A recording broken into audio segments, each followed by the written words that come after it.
Hello friends, welcome back to our channel. This is RAF Studies, and in this video we are going to discuss the decline of Indus Valley civilization and Chalcolithic culture. Before this we have discussed Indus Valley civilization and Stone Age. So friends, if you have not liked and subscribed to our channel, then do like, share and subscribe to our channel. So what shows the decline of Indus Valley civilization? So basically इस whole paragraph का meaning ये है कि जैसे आपका Indus Valley civilization starts to decline and people start to abandon those cities. So what features that they were using in the cities? For example, they were using seals, they were using scripts, they were using beads and pottery.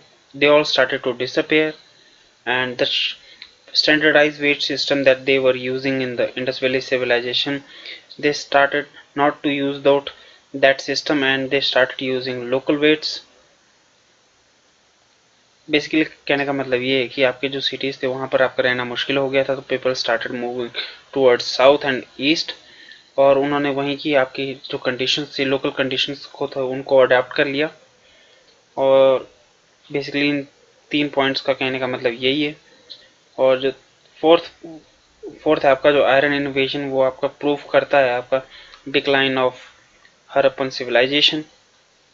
So there are many theories regarding the decline of Indus Valley civilization, and one such theory is decline destroyed by massive floods in the Indus Valley civilization and earthquakes. Basically इसका कहना मतलब ये है कि आपके जो Indus Valley civilization है, जो कि आपके Indus Valley के आपके बैंक्स पे बनी होती थी, वहाँ यहाँ पर आपके फ्लड्स हुए. फ्लड्स की वजह से जो आपका जो फ्लड्स थे वो आपके इन्होंने हाउस और स्ट्रीट्स को भी भर दिया, पर लोगों ने फिर भी यहाँ पर फ्लड्स के रिसीड होने के बाद यहाँ पर आपने घर बनाना स्टार्ट कर दिया. यही कंडीशंस आपके 2 या 3-4 बार हुई है, जिसके आपके फ्लड के डेब्रिस के ऊपर उन्होंने आपके घर बनाते गए 2 या 3 बार. आप देख सकते हो जैसे कि यहाँ पर आपके काफ़ी फ्लड्स आते रहेंगे, तो people will start to move from this area because as it were having more floods and it will have difficult to live in. And second theory is Reich hypothesis by R.L. Reichs. इसका कहने का मतलब ये है basic सा कि for example ये आपकी इंडस रिवर, सो यहाँ पर एक अर्थक्वेक आया जिसकी वजह से यहाँ पर एक बैरियर सा क्रिएट हो गया. जो सी थी, जो ये रिवर थी आपके सी को अप्रोच कर रही थी, पर इस बैरियर की वजह से ये रुक गई. तो जो वाटर यहाँ पर है ये लेक सी कंडीशन होगी क्योंकि वाटर आगे जा नहीं पा रहा था, तो यहीं पर आपका वाटर क्लॉग हो गया और ये जो सिटीज़ थी ये आपके वाटर में सबमर्ज हो गई. और इसका क्रिटिसिज्म माना जाता है कि ये सिर्फ आपका इंडस रिवर के लिए आपका वैलिड है, और जो आपके रिवर से for example there are rivers like Ravi, Ghaggar, ये उन सब के लिए वैलिड नहीं है. और दूसरा क्रिटिसिज्म ये है कि फॉर एग्जांपल यहाँ पर जो बैरियर क्रिएट हो गया है, तो वाटर का फ्लो इतना है, वो इसको सस्टेन कैसे कर पाया, मतलब रोक कैसे पाया, क्योंकि वाटर का फ्लो तो काफ़ी ज़्यादा था, तो ये आपको इजीली ब्रेक कर देता है वाटर का फ्लो. सो इसके क्रिटिसिज्म की वजह से भी ये होल्ड नहीं कर पाई ये theory. And second is shifting away of Indus by Lambrick. इसका कहना है कि मतलब ये है कि जो आपके जो इंडस रिवर है वो काफ़ी अनस्टेबल रिवर थी, और ये काफ़ी अपना जो रिवर बेड है वो आपका शिफ्ट करती रहती थी. And let me draw a map to make it more clear. First let me draw this part.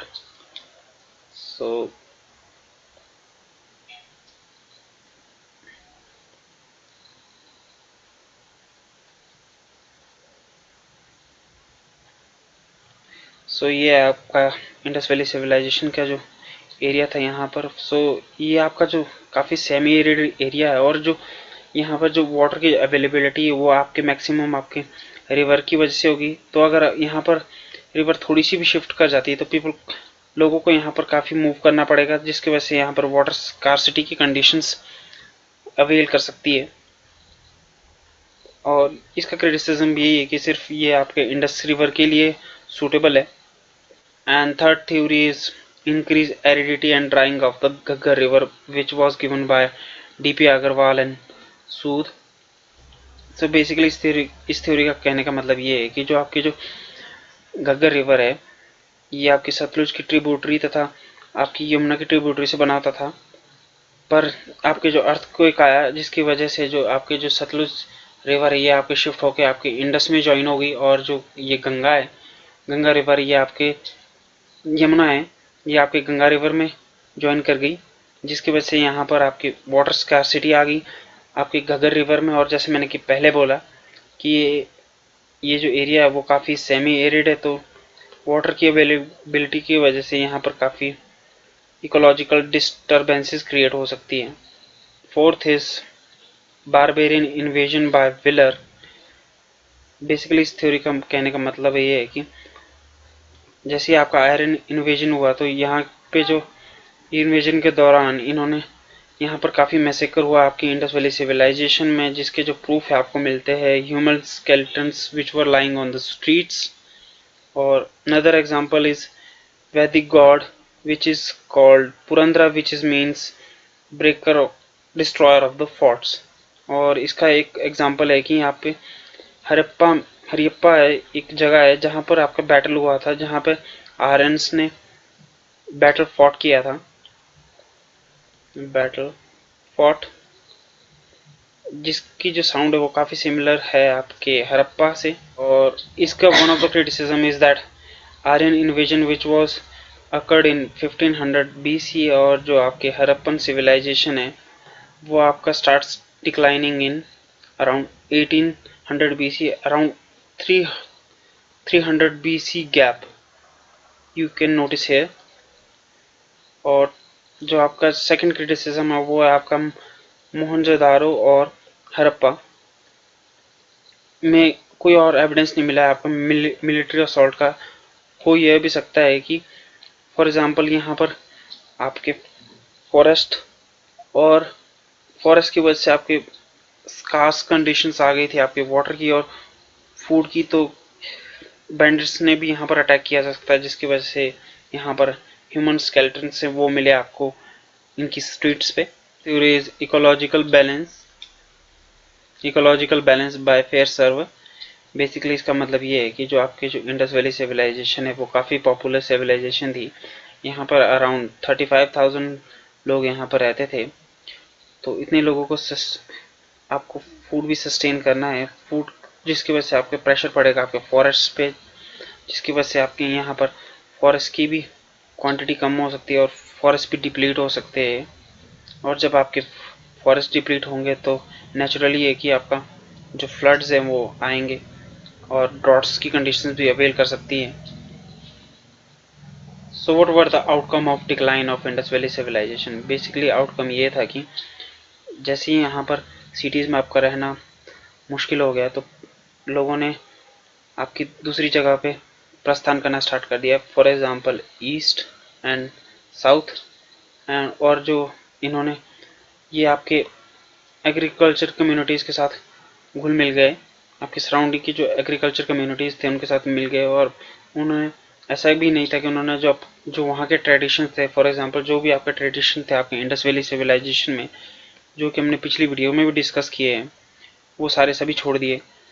उन्होंने अभी भी कुछ एक जो ट्रेडिशन थे वो still they were persisting those traditions, and these are the transformation of Indus Valley civilization. So first early Harappan, which was a rural civilization, and mature Harappan, which was a urban civilization, and late Harappan, which is also known as decline of Indus Valley civilization, is end up being rural civilization. Second topic है हमारा Chalcolithic culture, which is from 1800 BC to 1500 BC. Chalco means copper, and lithic, which means stone. So Chalcolithic culture में आपका stone और copper की prevalence दिखती है। ये आपके IVC में भी था, इंडस वैली सिविलाइजेशन में भी था और उसके बाद भी है। और इसके दौरान आपके ग्रे कलर पोट्री दिखाई देती है, जिसका मतलब है लाइट ब्राउन पोट्री का यूज़ यहाँ पर काफ़ी हुआ है। और one of the prominent feature of this Chalcolithic culture was that people started burying their people in the plinth of their houses in north to south direction, ये काफ़ी important fact है. North to south direction in plinth of their houses, and these are some of the sites associated with the Chalcolithic culture. For example, in southeast Rajasthan there was Ahar and Galind. Ahar was also known as Tambavati because it was the main source of the copper. And in Madhya Pradesh there was Malwa, there was Kayat and Brahmagiri in Mysore, and Navada Toli in Narmada, and Damawad in Maharashtra. So friends, that's it for today, and if you have liked our video, then please do like, share and subscribe to our channel so we can get motivated to make more such educational videos. So till then, keep studying and keep working hard. We will see